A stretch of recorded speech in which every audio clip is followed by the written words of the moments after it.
Ed, it's great to have you here. Thanks for having me. So, in the next half hour or so, we're going to spend some time exploring your vision for what an exciting future might look like, which I guess makes the first question a little ironic. Why are you boring? Yeah, I ask myself that frequently. We're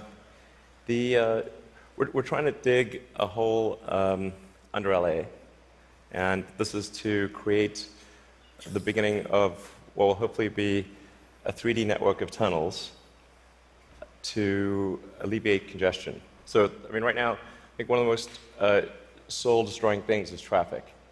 It affects people in every part of the world. It takes away so much of your life, and it's horrible. It's particularly horrible in LA.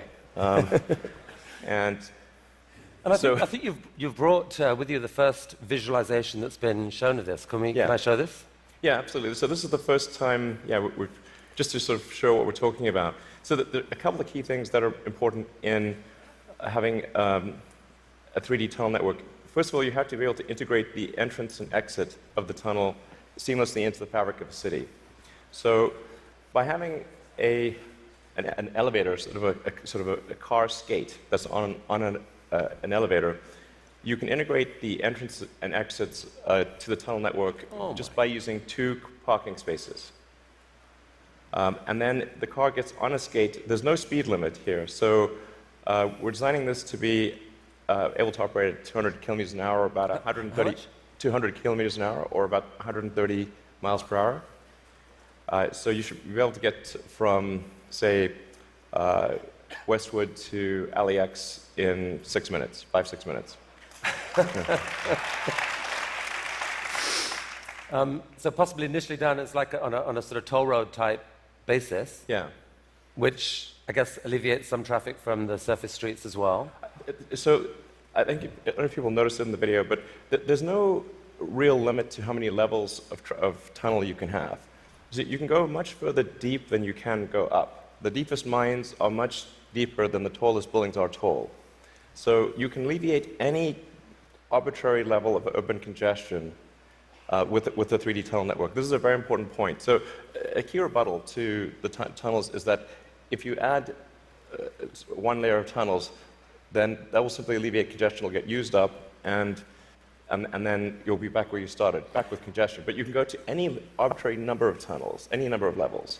But people assume traditionally it's incredibly expensive to dig, and that would block this idea. Yeah. Well, they're right. To give you an example, the LA subway extension, which is, I think it's a 2.5-mile extension that was just completed for $2 billion. So it's roughly $1 billion a mile to do the subway extension in LA. And this is not the highest utility subway in the world. It's quite difficult to dig tunnels normally. I think we need to have at least a 10-fold improvement in the cost per mile of tunneling. And how could you achieve that? I guess, actually, if you just do 2 things, you can get to approximately an order of magnitude improvement, and I think you can go beyond that. So the first thing to do is to cut the tunnel diameter by a factor of 2 or more. So a single road lane tunnel would, according to regulations, has to be 26 feet, maybe 28 feet in diameter to allow for crashes and emergency vehicles and sufficient ventilation for combustion engine cars. But if you shrink that diameter to what we're attempting, which is 12 feet, which is plenty to get an electric skate through, you drop the diameter by a factor of 2 and the cross-sectional area by a factor of 4. So, and the tunneling cost scales with the cross-sectional area. So that's roughly a half order of magnitude improvement right there. Then tunneling machines currently tunnel for half the time, then they stop, and then the rest of the time is putting in reinforcements for the tunnel wall. So if you design the machine instead to do continuous tunneling and reinforcing, that'll give you a factor of 2 improvement. Combine that, and it's a factor of 8. Also, these machines are far from being at their power or thermal limit. So you can jack up the power to the machine substantially. I think you can get at least a factor of 2, maybe a factor of 4 or 5 improvements on top of that. So I think there's a fairly straightforward series of steps to get somewhere in excess of an order of magnitude improvement in the cost per mile. Our target actually is we've got a pet snail called Gary. This is from Gary the snail from South Park. I mean, sorry, SpongeBob SquarePants. So Gary is capable currently he's capable of going 14 times faster than a tunnel boring machine. Okay. You want to beat Gary? We want to beat Gary. Yeah. He's not a patient little fellow, and we want that will be victory. Victory is beating the snail. But a lot of people dreaming about future cities, they imagine that actually the solution is sort of flying cars, drones, etc. You go above ground. Why isn't that a better solution? You save all that tunneling cost. Right. I'm in favor of flying things. Obviously, I do rockets, so I like things that fly. This is not some inherent bias against flying things, but there is a challenge with flying cars in that they'll be quite noisy. The wind force generated will be very high. Let's just say that if something's flying over your head, if there are a whole bunch of flying cars going all over the place, that is not an anxiety-reducing situation. You don't think to yourself, well, I feel better about today. You're thinking like, did they service their hubcap? Or is it going to come off and guillotine me as they're flying past? And so you've got this vision then, future cities with these rich 3D networks of tunnels underneath. Is there a tie-in here with Hyperloop? Could you apply these tunnels to use for this Hyperloop idea you released a few years ago? Yeah, so we've been sort of puttering around with the Hyperloop stuff for a while. We built a Hyperloop test track adjacent to SpaceX just for a student competition to encourage innovative ideas in transport. It actually ends up being the biggest vacuum chamber in the world after the Large Hadron Collider by volume. It was sort of quite fun to do that, but it was kind of a hobby thing. And then we think we might. So we developed a little pusher car to push the student pods, but we're going to try seeing how fast we can make the pusher go if it's not pushing something. Huh. So, I mean, sort of cautiously optimistic we'll be able to be faster than the world's fastest bullet train, even in a 0.8 mile stretch. Whoa. Good brakes. Yeah. I mean, it's either going to smash into tiny pieces or. But you can picture then a Hyperloop in a tunnel, yes, running quite long distances. Exactly. So in looking at tunneling technology, it turns out that in order to make a tunnel, you have to, in order to seal against the water table, you've got to typically design a tunnel wall to be a good to about 5 or 6 atmospheres. So to go to vacuum is only 1 atmosphere, or near vacuum. So actually, it sort of turns out that automatically, if you build a tunnel that is good enough to resist the water table, it is automatically capable of holding vacuum. Huh. So, yeah. And so you could actually picture this, like what kind of length tunnel is in Elon's future to running Hyperloop? Yeah, I think there's no real length limit. You could dig as much as you want. I think if you were to do something like a DC to New York Hyperloop, I think you'd probably want to go underground the entire way because it's a high density area.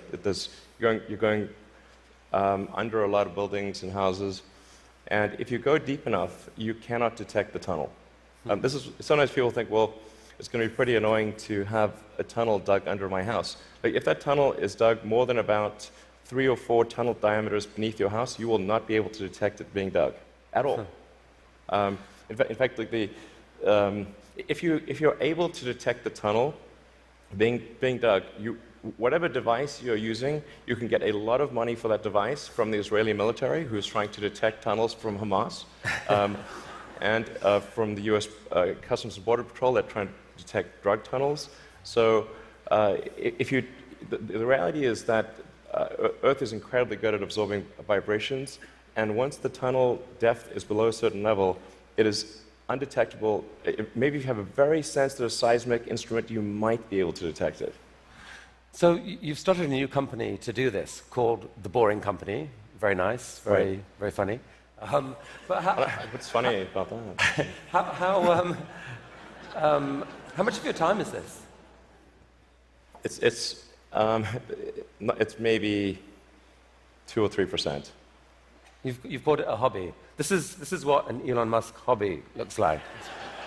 I mean, it really is. Like, we actually, this is basically interns and people doing it part-time. So this is, we bought, some second-hand machinery, and it's kind of puttering along, but it's making good progress. So an even bigger part of your time is being spent on electrifying cars and transport through Tesla.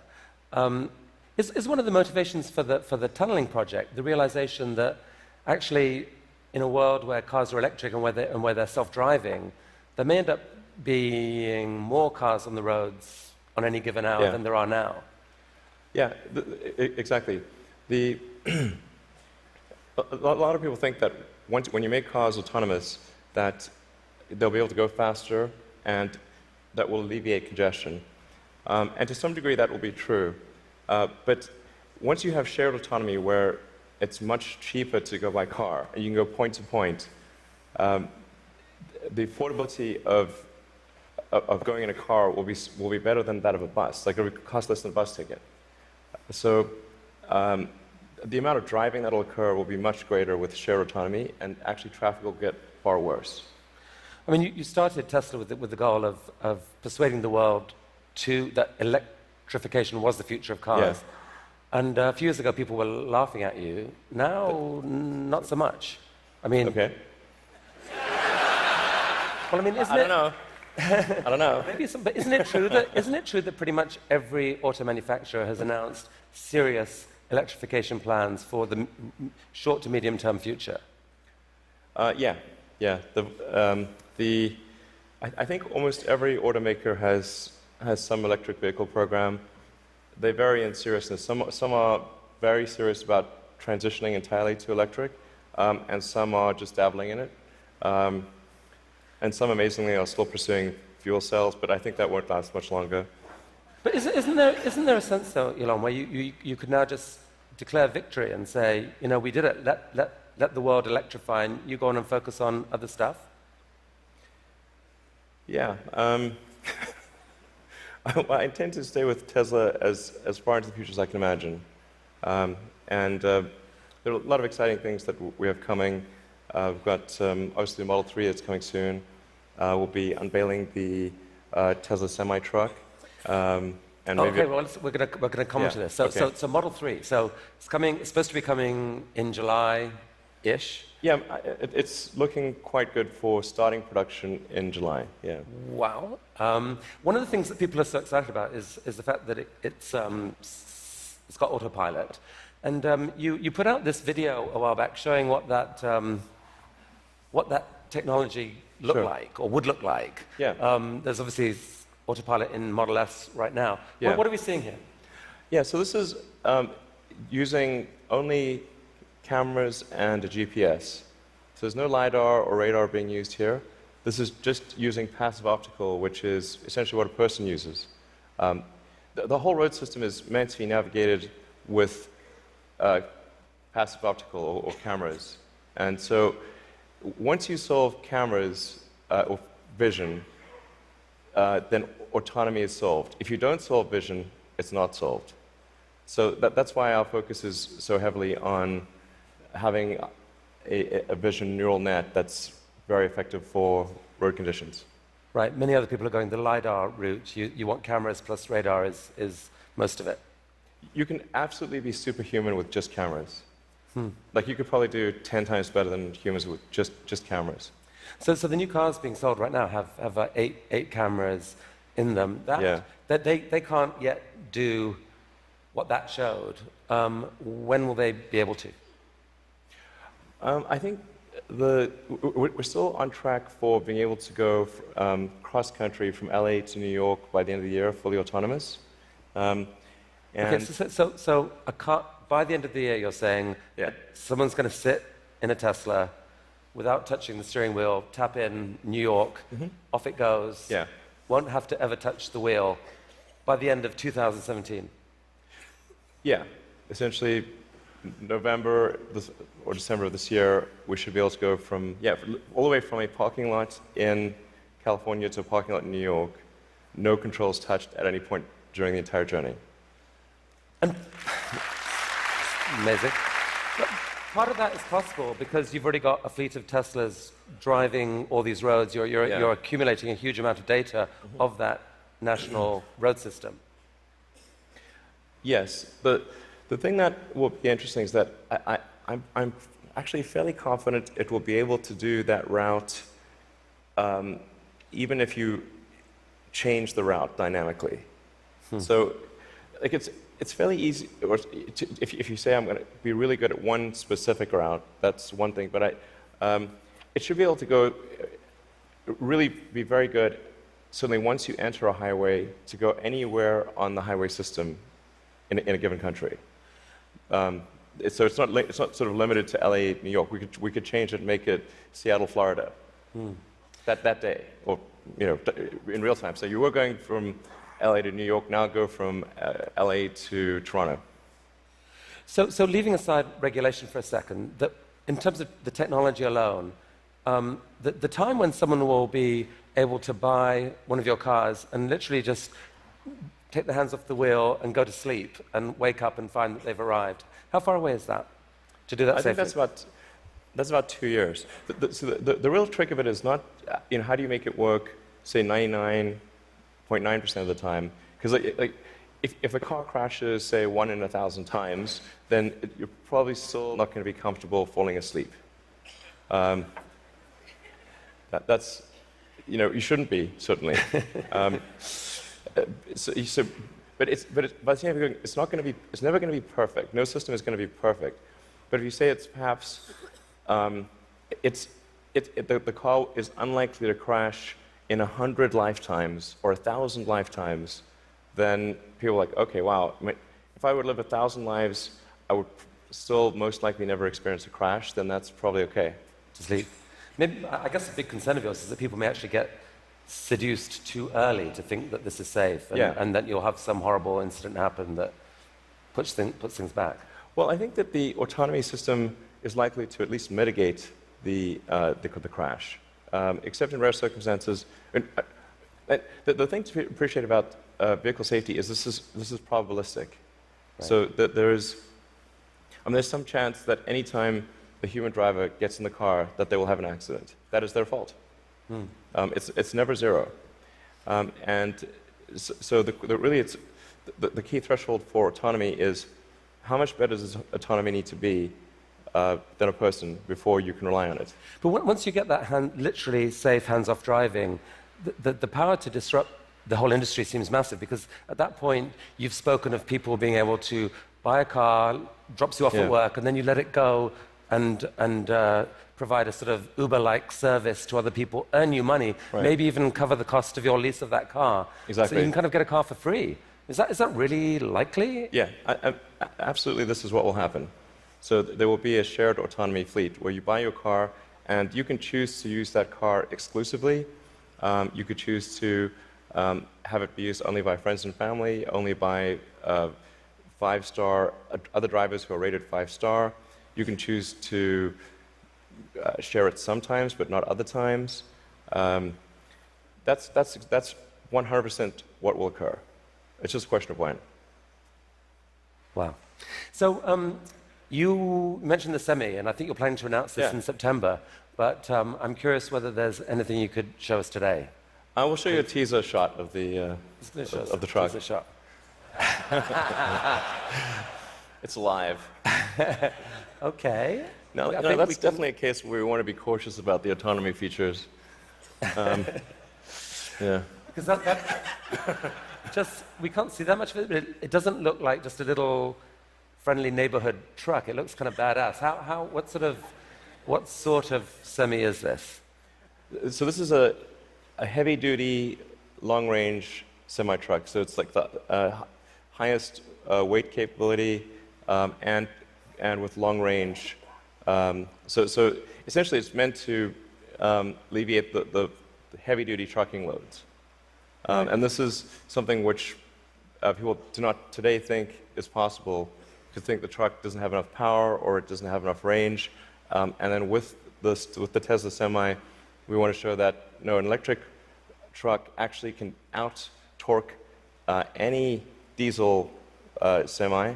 And if you had a tug-of-war competition, like the Tesla Semi will tug the diesel Semi uphill. Okay. That's pretty cool. And short term, these aren't driverless. These are going to be trucks that truck drivers want to drive. Yes. No, so what will be really fun about this is you have a flat torque RPM curve with an electric motor, whereas with a diesel motor or any kind of internal combustion engine car, you've got a torque RPM curve that looks like a hill. So this will be a very spry truck. You could drive this around like a sports car. There's no gears. It's like single speed. So there's a great movie to be made here somewhere. I don't know what it is, and I don't know that it ends well, but it's a great movie. I mean, it's quite bizarre test driving when I was driving the test prototype for this truck. It's really weird because you're driving around and you're so nimble, and you're in this giant truck. Wait, you've already driven a prototype? I drove it around the parking lot. And I was like, this is crazy. Wow. This is not vaporware. This is like wow. Driving this giant truck and sort of making these mad maneuvers. This is cool. Okay, from a really badass picture to a kind of less badass picture, this is just a cute house from Desperate Housewives or something. What on earth is going on here? Well, this illustrates the picture of the future that I think is how things will evolve. You've got an electric car in the driveway. If you look in between the electric car and the house, there are actually 3 power walls stacked up against the side of the house, and then that house roof is a solar roof. So that's an actual solar glass roof. Okay, so that's a picture of a real. Admittedly, it's a real fake house. That's a real fake house. So these roof tiles, some of them have in them basically solar power, the ability to. Yeah, so the solar glass tiles where you can adjust the texture and the color at a very fine-grained level, and then there's sort of micro louvers in the glass, such that when you're looking at the roof from street level or close to street level, all the tiles look the same whether there is a solar panel behind it or a solar cell behind it or not. So you have an even color from the ground level. If you were to look at it from a helicopter, you would actually be able to look through and see that some of the glass tiles have a solar cell behind them and some do not. Right. You put them in the ones that are likely to see a lot of sun. Yes. And that makes these roofs super affordable, right? They're not that much more expensive than just tiling the roof. Yeah. We're very confident that the cost of the roof plus the cost of electricity, that a solar glass roof will be less than the cost of a normal roof plus the cost of electricity. So in other words, this will be economically a no-brainer. We think it will look great, and it will last. I mean, we thought about like having the warranty be infinity, but then people thought, well, that might sound like we were just talking rubbish. But actually, this is toughened glass. Like well after the house has collapsed, and there's nothing there, the roof will the glass tiles will still be there. Okay, so I think you're rolling. This is cool. So you're rolling this out in a couple weeks' time, I think, with four different roofing types. Yeah, we're starting off with two initially, and then the second 2 will be introduced early next year. And what's the scale of ambition here? How many houses do you believe could end up having this type of roofing? I mean, I think eventually almost all houses will have a solar roof. No, the thing is to consider the time scale here to be probably on the order of 40 or 50 years. So on average, a roof is replaced every 20 to 25 years. So, but you don't start replacing all roofs immediately. But eventually, if you say were to fast forward to, say, 15 years from now, it will be unusual to have a roof that does not have solar. Is there a mental model thing that people don't get here that there's been, because of the shift in the sort of cost economics of solar power, that like most houses actually have enough sunlight on their roof pretty much to power all of their needs. If you could capture the power, it could pretty much power all their needs, right? You could go off grid, kind of. Yeah, it depends on where you are and what the house size is relative to the roof area. But yeah, it's a fair statement to say that most houses in the US have enough roof area to power all the needs of the house. Okay, so the key to the economics of the cars, the semi, these houses is the falling price of lithium-ion batteries, which you've made a huge bet on as Tesla. In many ways, that's almost the core competency. And you've decided that to really own that competency, you just have to build the world's largest manufacturing plant and kind of double the world's supply of lithium-ion batteries. Yeah. Is with this guy. What is this? Yeah, so that's the Gigafactory. The progress so far in the Gigafactory. Eventually, you can sort of roughly see that there's sort of a diamond shape overall, and when it's fully done, it'll look like a giant diamond, or that's the idea behind it. And it's aligned on true north. There's a small detail there. And capable of producing eventually 100 gigawatt hours of batteries a year? 100 gigawatt hours. We think probably more, but yeah. And they're actually being produced right now already here, right? Yeah, we're in production already. You guys put out this video. Yeah. I mean, does that speed it up, or? That's the slowed down version. So how fast does it actually go? Well, when it's running at full speed, you can't actually see the cells without a strobe light. It's just blur. And one of your core ideas, Elon, about what makes an exciting future is a future where we no longer feel guilty about energy. Help us picture this. I mean, how many gigafactories, if you like, does it take to get us there? It's about 100, roughly. It's not 10, it's not 1,000, most likely 100. See, I kind of find this amazing. Like, you can actually picture, if that's right, you can picture what it would take to move the world off this vast fossil fuel thing. It's like you're building one, cost $5 billion, maybe the next one, or whatever, $5 to $10 billion. Yeah. Like, it's kind of cool that you can picture that project. And you're planning to do a Tesla, or at least announce another two this year. I think we'll announce locations for somewhere between 2 and 4 gigafactories later this year. Yeah, probably 4. Whoa. Okay. I can't tease. No more teasing from you for here. Like, where? Continent? You can say no. We need to address a global market. Yeah. Okay. This is cool. I think we should talk for global market. So I have to ask you one question. I'm going to ask you one question about politics. Only one. I'm kind of sick of politics, but I do need to ask you this. You're on a body now giving advice to a guy who has said he doesn't really believe in climate change, and there's a lot of people out there who kind of think you shouldn't be doing that. They'd like you to walk away from that. What would you say to them? Well, I think that there's... First of all, I'm just on 2 advisory councils where the format consists of going around the room and asking people's opinion on things. And so there's like a meeting every month or 2. That's the sum total of my contribution. But I think to the degree that there are people in the room who are arguing in favor of doing something about climate change, or other social issues, I've used the meetings I've had thus far to argue in favor of immigration and in favor of climate change. And if I hadn't done that, that wasn't on the agenda before. So maybe nothing will happen, but at least the words were said. Okay. So let's talk SpaceX and Mars.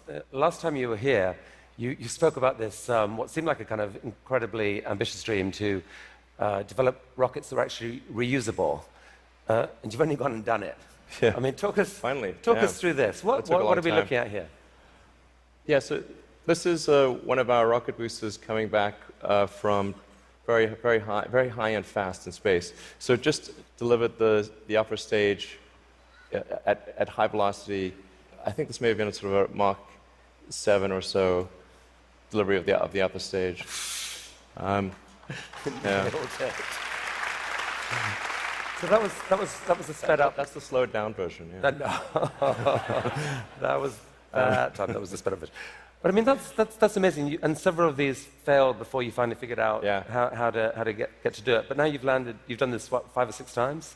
I think we're on 8 or 9 or something. Yeah. And for the first time, you've actually reflown one of the rockets that landed. So we landed the rocket booster and then prepped it for flight again and flew it again. So it's the first reflight of an orbital booster where that reflight is relevant. So it's important to appreciate that reusability is only relevant if it is rapid and complete. Right. So like an aircraft or a car, the reusability is rapid and complete. You do not send your aircraft to Boeing in between flights. Right. So this is allowing you to dream of this really ambitious idea of sending many people to Mars in 10 or 20 years time, I guess. Yeah. In the next 20 years. And you've designed this outrageous rocket to do it. Help us understand the scale of this thing. Well, I think visually you can see that's person. Yeah, and that's the vehicle. So if that was a skyscraper, that's like a 40. Did I read that? 40 stories. Yeah, maybe a little more. Yeah. The thrust level of this is really this configuration is about 4 times the thrust of the Saturn V moon rocket. 4 times the thrust of the biggest rocket humanity ever created before. Yeah. I mean, as one does. Yeah. I mean, in units of 747, like 747 is only about a quarter million pounds of thrust. So there are for every 10 million pounds of thrust, there's 47. So this would be the thrust equivalent of 120 747s, with all engines blazing. And so even with a machine designed to escape Earth's gravity, I think you told me last this thing could actually take a fully loaded 747, people, cargo, everything, into orbit. Exactly. This can take a fully loaded 747 with maximum fuel, maximum passengers, maximum cargo on the 747. This can take it as cargo. So based on this, you presented recently this interplanetary transport system, which is visualized this way. And this is a scene you picture, what, in 30 years' time, 20 years' time? People walking into this rocket. I mean, I'm hopeful it's sort of in the 8 to 10 year time frame. Aspirationally, that's our target. Our internal targets are more aggressive, but I think,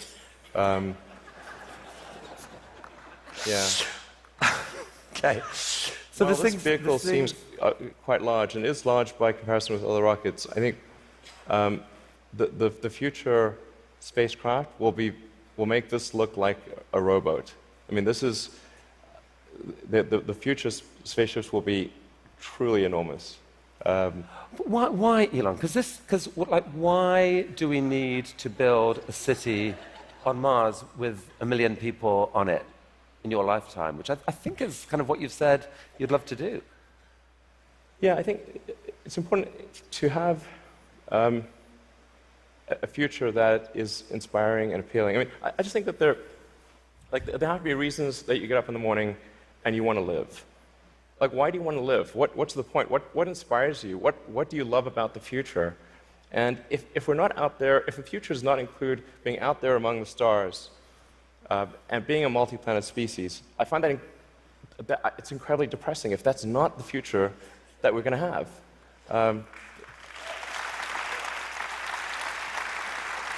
People want to position this as an either-or, that there are so many desperate things happening on the planet now, from climate to poverty to, you pick your issue. And this feels like a distraction. You shouldn't be thinking about this. You should be solving what's here and now. And to be fair, you've done a fair old bit to actually do that with your work on sustainable energy. But why not just do that? Well, I think there's. I look at the future from a standpoint of the probabilities. It's like a branching stream of probabilities. And there are actions that we can take that affect those probabilities, or that accelerate one thing or slow down another thing, introduce something new to the probability stream. Sustainable energy will happen no matter what. If there was no Tesla never existed, it would have to happen out of necessity. It's tautological. If you don't have sustainable energy, it means you have unsustainable energy. Eventually, you'll run out, and the laws of economics will drive civilization towards sustainable energy inevitably. The fundamental value of a company like Tesla is the degree to which it accelerates the advent of sustainable energy faster than it would otherwise occur. So when I think like what is the fundamental good of a company like Tesla, I would say hopefully it does. If it accelerated that by a decade, potentially more than a decade, that would be quite a good thing to occur. That's what I consider to be the fundamental sort of aspirational good of Tesla. Then there's becoming a multi-planet species and spacefaring civilization. This is not inevitable. It's very important to appreciate this is not inevitable. The sustainable energy future, I think, is largely inevitable, but being a spacefaring civilization is definitely not inevitable. If you look at the progress in space, in 1969, we were able to send somebody to the moon. 1969. Then we had the space shuttle. The space shuttle could only take people to low Earth orbit. Then the space shuttle retired, and the United States could take no one to orbit. So that's the trend. The trend is like down to nothing. This is not. People are mistaken when they think that technology just automatically improves. It does not automatically improve. It only improves if a lot of people work very hard to make it better. And actually, it will, I think, by itself degrade, actually. You look at great civilizations like ancient Egypt, and they were able to make the pyramids, and they forgot how to do that. And the Romans, they built these incredible aqueducts. They forgot how to do it. It almost seems, listening to you and look at the different things you've done, that you've got this unique double motivation on everything that I find so interesting. Which is, one is this desire to work for humanity's long-term good.